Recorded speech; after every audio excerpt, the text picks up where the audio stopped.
Jangan terlalu menganggap kemudahan yang kita dapati hari ini adalah dari kebaikan kita. Bisa jadi itu adalah doa dari orang-orang yang senantiasa kita bahagiakan. Assalamualaikum warahmatullahi wabarakatuh. Ahlan wa sahlan di channel Keluarga Bun Ai. Keluarga yang bercita-cita selalu bersama sampai surga.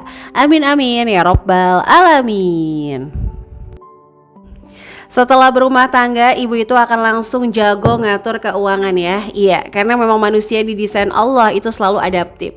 Jadi kalau dulunya nih nggak ngerti kenapa sih orang tua kita tuh selalu marah kalau nasi nggak habis, bahkan sering ditakut-takutin katanya nanti nasinya nangis. Ayo, ada yang pernah nggak kayak gitu? Ayo langsung tulis di kolom komen. Siapa tahu ya kita ternyata satu server nih atau bahkan 1 tahun kelahiran. Kira-kira yang hadir hari ini di hari Kamis. Wow, nggak kerasa ya, udah sampai lagi di Kamis manis, Jumat nikmat, Sabtu seru, dan nanti sebentar lagi Minggu yang ceria. Kira-kira di tengah-tengah bulan sudah punya ya rencana apa untuk keuangan ya? Yuk kita sharing bersama. Dan kira-kira yang hadir di hari ini, kamu tahun keberapa nih? Tahun lahirnya maksudnya ya. Apakah zamannya Sheila on 7, Peter Pan, atau Kahitna? Apalagi ya, ME, tahu nggak? Ini kan namanya cinta. Nah, tahu nggak tuh ya? Itu adalah salah satu lagu favorit Bun Ai dulu ya. Oke, tapi untuk hari ini kita nggak ngebahas band, tapi kita mau ngebahas dosa-dosa yang mungkin aja terjadi di rumah tangga kita. Nauzubillahiminzalik, yang membuat rezeki kita terhambat. Semoga apa yang Bunda share di hari ini bermanfaat, dan jangan lupa share supaya jauh lebih banyak lagi teman-teman di luar sana yang termotivasi untuk mengatur keuangan jauh-jauh lebih baik lagi.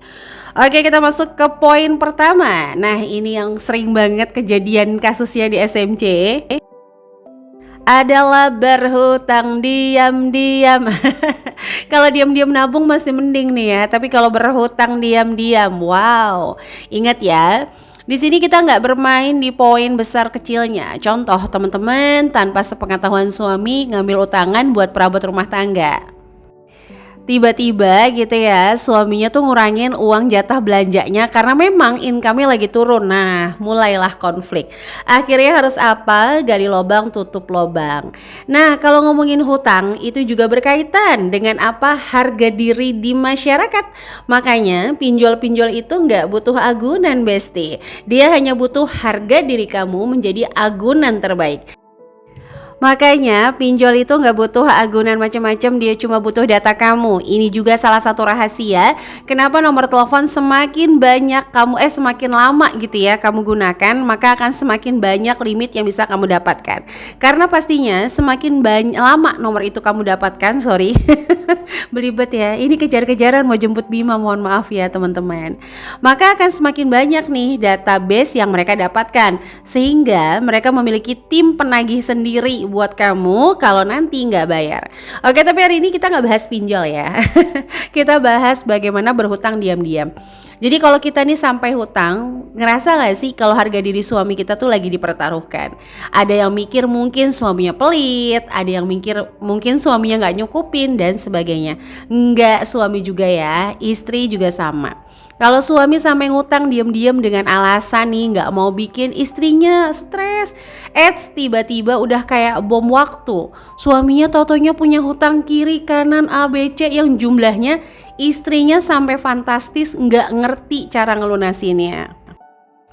Ditambah mental si istri ini nggak biasa, jangankan ngelunasin hutang, dia tahu ekonomi kurang, minus, atau bahkan banyak tabungan kamu juga nggak tahu. Sehingga pas itu utang kebuka semua, istri itu bisa aja nggak kuat mental loh teman-teman. Yang pastinya akan muncul konflik-konflik baru ya. Seperti hilangnya kepercayaan, seperti timbul pertanyaan, nih utang buat apa ya? Perasaan aku dikasihnya gak banyak. Nah loh.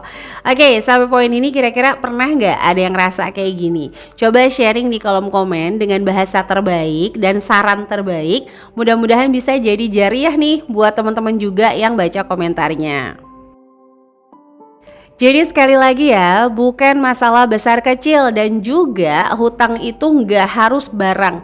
Contoh, suami udah ngasih untuk SPP anak, tapi kamu nggak bayarin gitu, jadi kayak nggak amanah. Kamu berarti berhutang SPP anak, berhutang misalnya uang kas, berhutang lagi kebutuhan-kebutuhan yang memang sebenarnya suami udah kasih. Jadi hati-hati ya teman-teman. Salah satu dosa finansial yaitu adalah berhutang diam-diam. Poin pertama, maka poin kedua adalah memberi hutang diam-diam. Aku nggak peduli mau ngasih hutangnya ke saudara, ke teman, ke kerabat, ke kembaran. Kalau punya kembaran ya. Tapi alangkah baiknya kalau emang kita mau ngutangin, kenapa sih nggak ngobrol sama pasangan? Kalau selalu berpikir kayak soalnya pasangannya tuh nggak asik, pelit banget. Oke, nanti kita bahas di poin ketiga ya. Atau kamu yang merasa ya di rumah tangga masih memiliki uang pribadi. Suami ngerasa ya kan yang penting udah ngasih jatah istri. Istri ngerasa ya ini kan uang-uang aku. No. Ketika kita berumah tangga, yuk sama-sama kita turunkan egois bahwa apa yang kita hasilkan di dalam rumah tangga ini adalah rezeki keluarga kita. Sehingga nggak ada lagi tuh berpikir uang suami ya uang istri ya uang sendiri. Enggak ya teman-teman. Jadi kalau Bun Ai memang menerapkannya itu saling terbuka. Sehingga meskipun nih notabene Bun Ai punya penghasilan sendiri ya, meskipun besar atau kecil kan tergantung data ya. Tergantung data atau tergantung rasa ya. Ya pokoknya besar atau kecil tetap kita syukuri. Tapi tuh nggak ada kayak keinginan Bun Ai untuk pokoknya suami jangan sampai tahu deh gitu. Kecuali buat kebaikan. Nanti kita akan bahas di poin keempat. Tapi sampai menit ini coba dicek-cek dulu apakah tombol subscribe-nya sudah putih. Wah, kalau udah putih terima kasih ya. Kalau belum boleh digeser dulu sebentar jempolnya ke tombol subscribe. Dan jangan lupa untuk nyalakan lonceng notifikasi sehingga gak ketinggalan kalau Bun Ai nanti upload video terbaru. Sebenarnya gak akan ketinggalan karena videonya antang di YouTube. Cuma Bun Ai happy banget kalau teman-teman pas Bun Ai upload langsung komentar. Wah Masya Allah. Kalau gak komen juga gak apa-apa. Biasanya sih yang gak komen tuh nontonnya di TV ya. Atau sambil beraktivitas rumah tangga. Gak apa-apa Bun Ai temenin ya. Oke, kalau ngomongin memberi hutang diam-diam, percaya nggak sih kamu wahai pasangan? Ya, sikap kamu memberi hutangan diam-diam itu bisa menyakiti hati, benar-benar sakit loh. Ketika istri ngerasa kita tuh hemat-hemat atau suami ngerasa istri nggak punya uang, oke? Jadi tau-taunya punya uang dan dipinjemin buat orang lain, kita nggak tahu. Nah itu benar-benar kayaknya rasanya kita tidak dipercaya. Jadi apapun alasannya lebih baik meminjamkan itu menginfokan dan jujur. Meskipun nanti diizinkan atau enggak, jangan kebalik ya. Lebih baik minta maaf ketimbang minta izin. Kadang-kadang kayak gitu ya. Nanti kita bahas di poin selanjutnya. Karena kalau udah mulai gak jujur nih, memberi hutangan diam-diam itu jadi ngerasa egois. Toh punya saya sendiri kok, uang-uang yang saya nyari kenapa harus diskusi sama istri saya? Toh uang-uang saya nyari kenapa harus diskusi sama suami? No, jangan kayak gitu. Kalau udah merasa uangnya masing-masing, nanti nggak ada satu tujuan finansial di dalam rumah tangga, sehingga pas ada income lebih atau misalnya tiba-tiba dapat jackpot ya harta karun, itu akan lebih sulit untuk ngaturnya loh teman-teman. Oke, selanjutnya di poin ketiga adalah memberi bantuan tanpa diskusi. Siapa yang suka kayak gini? Jangan tulis di kolom komen, nanti ketahuan ya. Kecuali kamu gak pakai nama. Oke, balik lagi ya. Jadi kalau kita mau ngasih bantuan, kita usahakan bilang. Misalnya kita mau bikin usaha, itu bilang. Karena kalau kita nggak bilang nih sama pasangan, itu akan menimbulkan kebohongan-kebohongan lainnya. Siapa Lydia Danira ya? Ya kamu sampai transfer berkali-kali, bahkan aku nggak tahu kalau kamu punya rekening di sana. Akhirnya ujung-ujungnya ke Kapadokia ya teman-teman. Jadi kalau misalnya kita memberi bantuan pada orang lain tanpa diskusi, kita akan menimbulkan kebohongan-kebohongan. Atau kita mau usaha nih, gak usah bilang deh sama pasangan, nanti kalau berhasil baru. Oke, Bun Ai kerucutkan dulu ya. Kalau usahanya tidak mengganggu cash flow keuangan kamu, ya, atau misalnya tidak menggunakan dana yang bersumber dari tabungan bersama, itu masih bisa dimaklumi. Jadi menggunakan sumber daya yang ada gitu ya. Contoh, banyak teman-teman yang mau jadi konten kreator tapi suaminya nggak setuju karena A, B, C, D, E. Ingat ya, kalau alasannya memang syar'i, silahkan teman-teman diskusikan kembali. Tapi kalau memang kita mau bismillah nih, yakin kok ini bisa jadi income tambahan halal dengan media seadanya, ya cuma handphone, tripod juga 10.000 udah cukup, kita bisa memulai. Oh iya, hari Jumat besok Bunda ada Zoom untuk trik meningkatkan potensi diri. Kalau teman-teman mau gabung, itu HTM-nya lagi promo cuma Rp25.000. Kalau mau gabung langsung aja hubungi nomor admin yang ada di deskripsi box ya. Oke, kembali lagi. Jadi kalau misalnya udah sering bohong, itu lama-lama kita akan apa? Kurang ngerti pasangan. Kita jadi meremehkan rasa. Ingat ya, dalam ilmu komunikasi yang tidak boleh adalah meremehkan rasa. Sama nih kayak anak-anak yang tiba-tiba nangis, ngadu, ibunya bakal bilang kayak, "Ah, kamu cengeng banget sih." Sementara ibunya ngadu sama suaminya. Kalau dibilang cengeng itu marah-marah ya. Oke, jadi ketika kita nggak mengerti pasangan, kita akan ngerasa pasangan nggak berharga, sehingga kita memberi bantuan atau mau usaha yang selama kita ngerasa uang pribadi, kita nggak perlu diskusi sama beliau.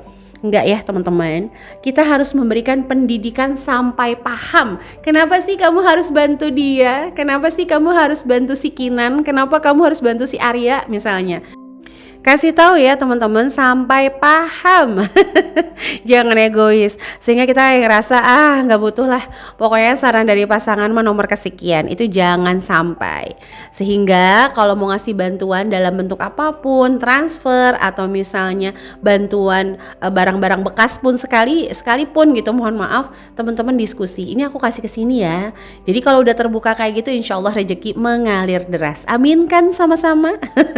Mudah-mudahan ada amin 40 di kolom komen sehingga makbul doa kita hari ini ya. Oke, kembali lagi ke poin keempat, yaitu adalah mencari nafkah dengan niat sombong. Suami adalah titipan, kalau nggak diambil Tuhan diambil siluman. Hello, tugas kita hanya menjaga kesetiaan. Tugas kita melakukan yang terbaik versi kita selama menjadi pasangan. Kalau memang Allah takdirkan, nauzubillahi min zalik ya, nanti Allah kasih ujian kita lewat percintaan alias orang ketiga atau sebagainya, itu menjadi di luar kendali, tapi bukan berarti sesuatu yang harus kita siapkan gitu loh teman-teman. Karena biasanya dalam ilmu law of attraction, apa yang kita takutkan bisa jadi terjadi seperti itu. Jadi please banget yang hari ini nyari nafkah karena niat mau beli apa-apa gak usah bilang sama suami nanti ya, uang pribadi, no. Kita tidak boleh ada niat sombong sedikit pun. Jadi istri, suami gak boleh ada niat ketika punya nafkah, ya udah ini punya saya, enggak. Kembali lagi ya ke poin 1, apapun yang kita dapatkan insya Allah adalah rezeki dari keluarga kita. Selanjutnya adalah mencari nafkah tapi tidak menjadikan keluarga inti, anak, pasangan menjadi prioritas. Jadi anak yang harusnya dapat gizi A karena nolongin orang terus jadi gizi Z. Istri yang harusnya bisa pakai skincare lebih layak, bajunya lebih cantik, itu karena nolongin orang terus ya. Dan orang yang ditolong Masya Allah tabarakallah malah beli skincare, beli gamis. Wow, itu harus dikoreksi banget.